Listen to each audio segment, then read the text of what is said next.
ہمارے ساتھ موجود ہیں سینئر قانون دان اور بانی P T I Imran Khan کے وکیل جناب فیصل چودھری صاحب. Thank you very much. Chaudhry صاحب یہ فرمائیے گا کہ پی ٹی آئی کی جانب سے اچانک جو مذاکرات کا معاملہ ختم کر دیا گیا ہے، اس انکار کی وجہ کیا ہے؟ کیا صرف جوڈیشل کمیشن کا نہ بننا ہی وجہ ہے یا اندر کھاتے کچھ اور چیزیں بھی ہیں؟ نہیں عمران صاحب، بنیادی طور پہ جو اس کی وجہ بنی ہے وہ ایک تو آپ کو پتا ہے کہ مذاکراتی کمیٹی کی میٹنگ جو ہے وہ نہیں کروا پا رہی حکومتی کمیٹی بہت عرصے سے.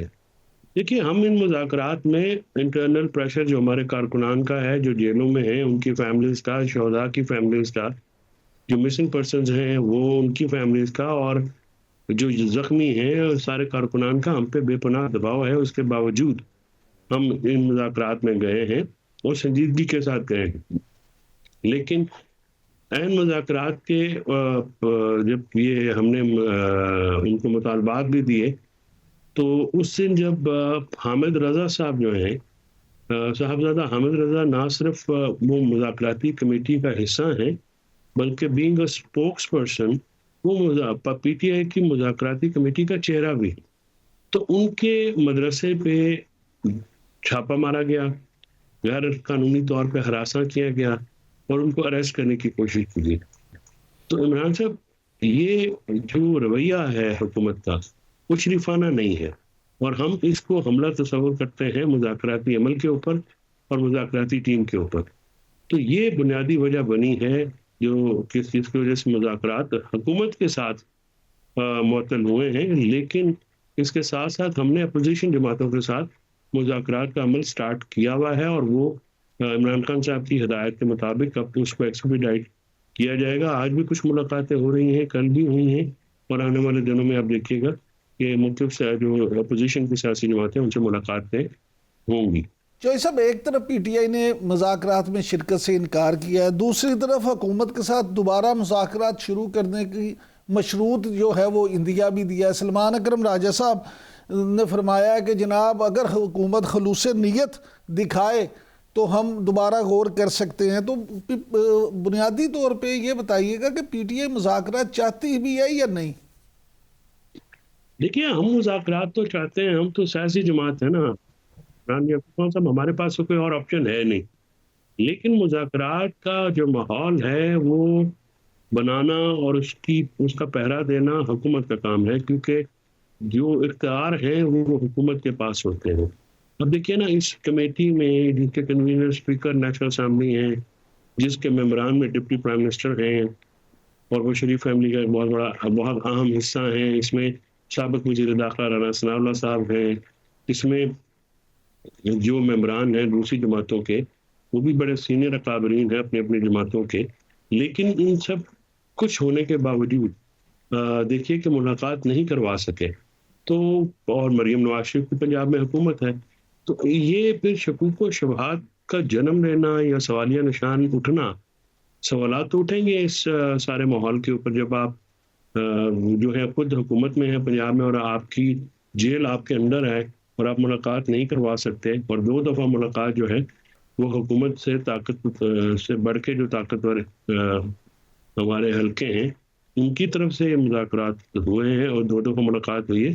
آج بھی حکومت جو ہے قاصر ہے عمران خان صاحب کی اپنی مذاکراتی ٹیم سے ملاقات کرانے کا.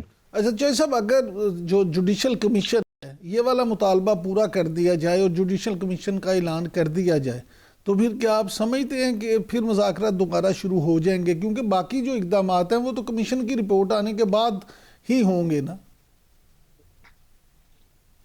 دیکھیے سر، بات یہ ہے کہ جوڈیشل کمیشن بھی بننا چاہیے اور سینئر موسٹ ججز کے اوپر بننا چاہیے. سپریم کورٹ کے سینئر موسٹ ججز ہوں یا اسلام آباد کے 3 سینئر موسٹ ججز ہوں. آپ کو پتا ہے کہ پی ٹی آئی کا اسلام آباد ہائی کورٹ کے چیف جسٹس کے بارے میں بہت مقاصمانہ ایک شکایت ہے، اور وہ سمجھتے ہیں کہ ان کے خلاف ایک ریفرنس بھی فائل کیا گیا. پھر بھی ہم سمجھتے ہیں کہ وہ کمیشن کا حصہ بن سکتے ہیں، اور ان کے ساتھ ساتھ جو ہے جو سینئر موسٹ ججز ہیں اسلام آباد ہائی کورٹ کے، یا وہ بن جائیں یا سپریم کورٹ کے، اس میں چیف جسٹس یا فریدی صاحب ہیں، باقی جو سینئر موسٹ ہیں وہ بھی اس کا حصہ بنیں، تاکہ جو ہماری شکایتیں ہیں ہم ان کے سامنے رکھیں اور ان کا قانون اور آئین کے مطابق جو ہے وہ اس کی داد رسی ہو سکے. ہم کوئی ایسی بات نہیں کر رہے، ہم کوئی رعایت نہیں مانگ رہے، ہم کوئی ایگزیکٹو آرڈر سے رہائی نہیں چاہتے ہیں. ہم چاہتے ہیں کہ ہمیں آئین اور قانون کے مطابق ٹریٹ کیا جائے. ہماری بیلیں لوگوں کی ہونے والی ہیں، 1.5 سال پونے 2 سال ہو گئے ہیں، اور ان کو فریولس کیسز میں ایک دوسرے سے ان کو نامنیٹ کر کے اریسٹ کیا گیا ہے. یہ سارے معاملات کو آئین اور قانون کے مطابق آرٹیکل 10A کے تحت، آرٹیکل 4 کے تحت، آرٹیکل 25 کے تحت ہمیں جو ہے یہ جو دباؤ قائم ہوا ہے حکومت کی طرف سے، ایف آئی او ہو یا پروسیکیوشن ڈپارٹمنٹ ہے جو کہ حکومت کی ایجنسیز ہوتی ہیں، حتیٰ کہ جو لوور کورٹ کے ججز ہیں وہ بھی دباؤ کے تحت کام کر رہے ہیں. تو ہم یہ چاہتے ہیں کہ یہ دباؤ ہٹایا جائے تاکہ ریاست جو ہے اپنے شہریوں کے ساتھ آئین اور قانون کے مطابق سلوک کرے. فیصل چوہدری صاحب یہ فرمائیے گا کہ بانی پی ٹی آئی کے حوالے سے یہ بھی کہا جا رہا ہے کہ بہت سارے پی ٹی آئی کے لوگ اس بات پہ بڑے خوش ہیں کہ ٹرمپ انتظامیہ آ گئی ہے، ٹرمپ نے اقتدار سنبھال لیا ہے، اب پی ٹی آئی کے لیے معاملات بہتر ہو جائیں گے، ان سے حوصلہ ملا پی ٹی آئی کے لوگوں کو. تو کیا آپ سمجھتے ہیں واقعی ایسا ہے اور مذاکرات سے انکار میں یہ وجہ بھی شامل ہو سکتی ہے؟ دیکھیے، ٹرمپ ایڈمنسٹریشن کے آنے کے بعد اسٹیٹڈ پوزیشن ہے ہماری کہ ہم ان سے غیر جانبداری کی توقع کرتے ہیں، کیونکہ بائیڈن ایڈمنسٹریشن کی طرف سے نہیں تھی. ہم سمجھتے ہیں کہ بائیڈن ایڈمنسٹریشن جو ہے وہ اور ڈونلڈ لو جو ہے اینٹی پی ٹی آئی اور اینٹی عمران خان پروپیگنڈا جو ہے اس کو انہوں نے بائی کیا اور پھر اس کو گارڈ کیا، اور وہ امپارشل نہیں تھے. ہم سمجھتے ہیں کہ فیصلے تو باہر تو اور عمران سے پاکستان میں انہیں پاکستانی نظام اور پاکستانی اداروں نے کرنے ہیں.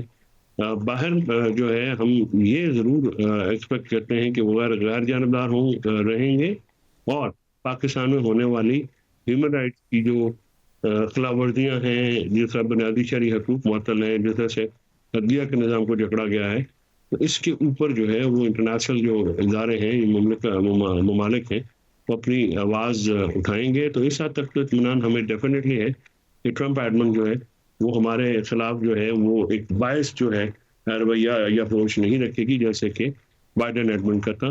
تو اس چیز کے اوپر ہم جو ہے کافی اس چیز پہ تو ہم مطمئن ہیں. باقی ادھر معاملات تو پاکستان میں ہی ہونے ہیں، پاکستانی اداروں کے ساتھ ہونے. رانا ثناء اللہ صاحب تو یہ فرماتے ہیں کہ پی ٹی آئی جس طرف دیکھ رہی ہے وہ کبھی بھی سیاسی ایجنڈے پہ بات نہیں کریں گے، تو ان کا اشارہ کس طرف ہے؟ مسئلہ یہ ہے کہ رانا ثناء اللہ صاحب جو ہیں وہ انہوں نے بھرپور کوشش کی. وہ ان 2-4 لوگوں میں سے تھے مذاکراتی کمیٹی کے جنہوں نے میٹنگ کے لیے بھرپور کوشش کی، لیکن ملاقات نہیں ہو سکی. ہم آگے کر دو. تو ایسی صورت میں اگر ملاقات ہی نہیں کرا سکتے تو پھر وہ باقی چیزوں کی طرف اشارہ کرنا تو نامناسب بات ہوگی رانا صاحب کی طرف سے بھی. رانا صاحب جو ہے وہ پہلے اپنی حکومت کو دیکھیں، اپنے گریبان میں جھانکیں، اور وہاں پہ جو پرابلم ہے ان کو دور کریں. ڈیفینیٹلی ان سے بات چیت کی ہو سکتی ہے، وہ آگے بھی ہوتی رہے گی، اور ان سے تو پوچھ کے ان کو داخلہ نہیں چل رہے تو باہر کی حکومتیں یا جو بھی ہیں یا وہ ان سے کیوں پوچھیں گے؟